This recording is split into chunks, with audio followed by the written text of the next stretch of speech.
बोलने वाले लोग अपने अंदर की शक्ति को समझते हैं। चुप रहना या मौन रहना ही आपको सफलता की ओर ले जाता है। भगवान बुद्ध के अनुसार मौन की शक्ति हमारे लिए बहुत महत्वपूर्ण है, क्योंकि ये हमारे शरीर की सभी चिंताओं और तनाव को खत्म कर देता है और लोगों के बीच हमें आकर्षक और होशियार मनुष्य बनाता है। दोस्तों, पुराने समय की बात है। भगवान बुद्ध अपने शिष्यों को उपदेश दे रहे थे कि संसार की सबसे तेज छुरी हमारा अपना ही बोलना है और संसार का सबसे खतरनाक हथियार हमारे द्वारा बोले गए शब्द है, जो बिना किसी का खून बहाए लोगों को अंदर ही अंदर मार सकते हैं। हमारे शब्द हमारी ताकत हो सकती है, लेकिन ये हमारी सबसे बड़ी कमजोरी भी हो सकते हैं। अगर हमें नहीं पता कि हमें कब, कहां, कैसे और क्या कितना बोलना चाहिए, अगर हम सही समय पर सही उद्देश्य के साथ सही शब्दों का प्रयोग करते हैं तो ये हमें सफल मनुष्य बनाता है। लेकिन अगर हम सही समय पर सही उद्देश्य के साथ सही शब्दों का सही उपयोग नहीं करते तो यह हमारे जीवन को नर्क से भी खौफनाक बना सकता है।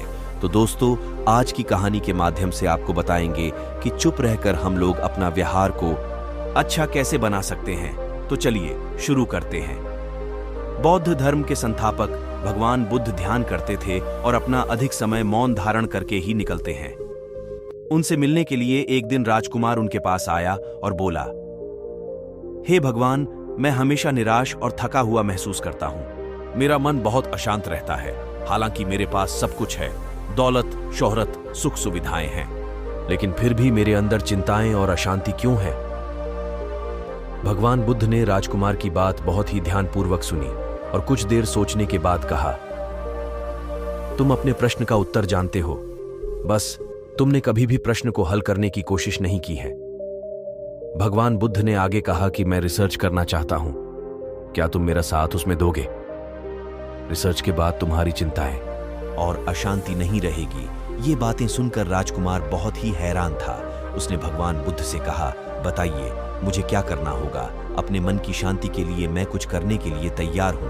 राजकुमार की बात सुनकर भगवान बुद्ध ने कहा, तो फिर आप अगले 15 दिनों तक मेरे ही आश्रम में रहोगे और सामान्य मनुष्य की तरह रहोगे, और 15 दिनों में तुम अकेले और चुपचाप रहोगे।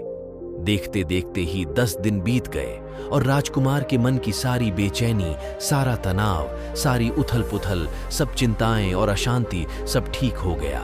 और उसके अगले दिन राजकुमार फिर से अकेले बैठ गया और कुछ ही मिनटों में उसकी आंखें अपने आप बंद हो गईं और वह गहरे ध्यान में चला गया। वह दिन भर ध्यान में बैठा रहा और गहरे ध्यान में डूबा रहा। ना कोई शब्द, ना कोई चिंता। राजकुमार भीतर से असीम शांति और आनंद से भर गया। राजकुमार अपने बाकी बचे 4 दिन भी अब गहरे ध्यान में गुजारना चाहता था। दिन बीतते गए और अब राजकुमार अपने 15 दिन पूर्ण करने के बाद भगवान बुद्ध के सामने गया और प्रणाम किया और बोला कि हे भगवान बुद्ध, मुझे उत्तर मिल गया कि मेरे मन में चिंताएं और अशांति क्यों थी। मेरा मन अशांत क्यों था? भगवान बुद्ध मुस्कुराते हुए बोले, बताओ क्या उत्तर मिला तुम्हें? राजकुमार ने कहा कि मैं आवश्यकता से अधिक बातें करता था और अपने शब्द और ऊर्जा नष्ट करता था और लोगों से फालतू की बातें करते रहता और अकेले में उन बातों को लेकर चिंतित रहता था, और मैं अपना समय बर्बाद करता था और अधिक बोलने से और नकारात्मक सोचने से मेरा मन अशांत रहता था। मेरा मन बेचैन हो गया था और उसके कारण मेरा मन किसी भी काम में नहीं लगता था और मैं असफल होने लगा था। असफलताओं से मैं उदास और चिड़चिड़ा हो गया। ये सभी चीजों के कारण मेरा जीवन नष्ट हो रहा था। लेकिन ये 15 मेरे लिए कुछ अलग दिन थे। मुझे कुछ अलग ही महसूस हो रहा था और अब मुझे लग रहा है कि मैं सफल मनुष्य बन गया हूं।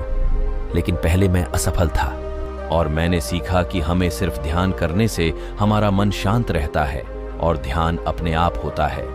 15 दिनों में सीखा कि मनुष्य की सबसे महत्वपूर्ण चीज है स्वयं को जानना है। उसके बाद भगवान बुद्ध ने कहा कि संसार में केवल तुम ही नहीं, कुछ लोग अधिक बोलते हैं। आज भी लोग नहीं समझते हैं कि अधिक बोलने उनके लिए हानिकारक है। भगवान बुद्ध ने राजकुमार को चुप रहने के महत्व को समझाते हुए कहा कि मेरे शिष्यों ने कहा कि आप अधिक समय चुप क्यों रहते हैं। बुद्ध ने कहा कि चुप रहने से मनुष्य अंदर से अनंत गहराइयों में होता है। मौन अपने भीतर उतरने की पहली सीढ़ी है। मौन के बिना स्वयं को पहचानना असंभव है। स्वयं को पहचानना और समझने का पहला नियम है कि मौन हो जाओ और आवश्यक है ही बोलो, फालतू बातें मत करो।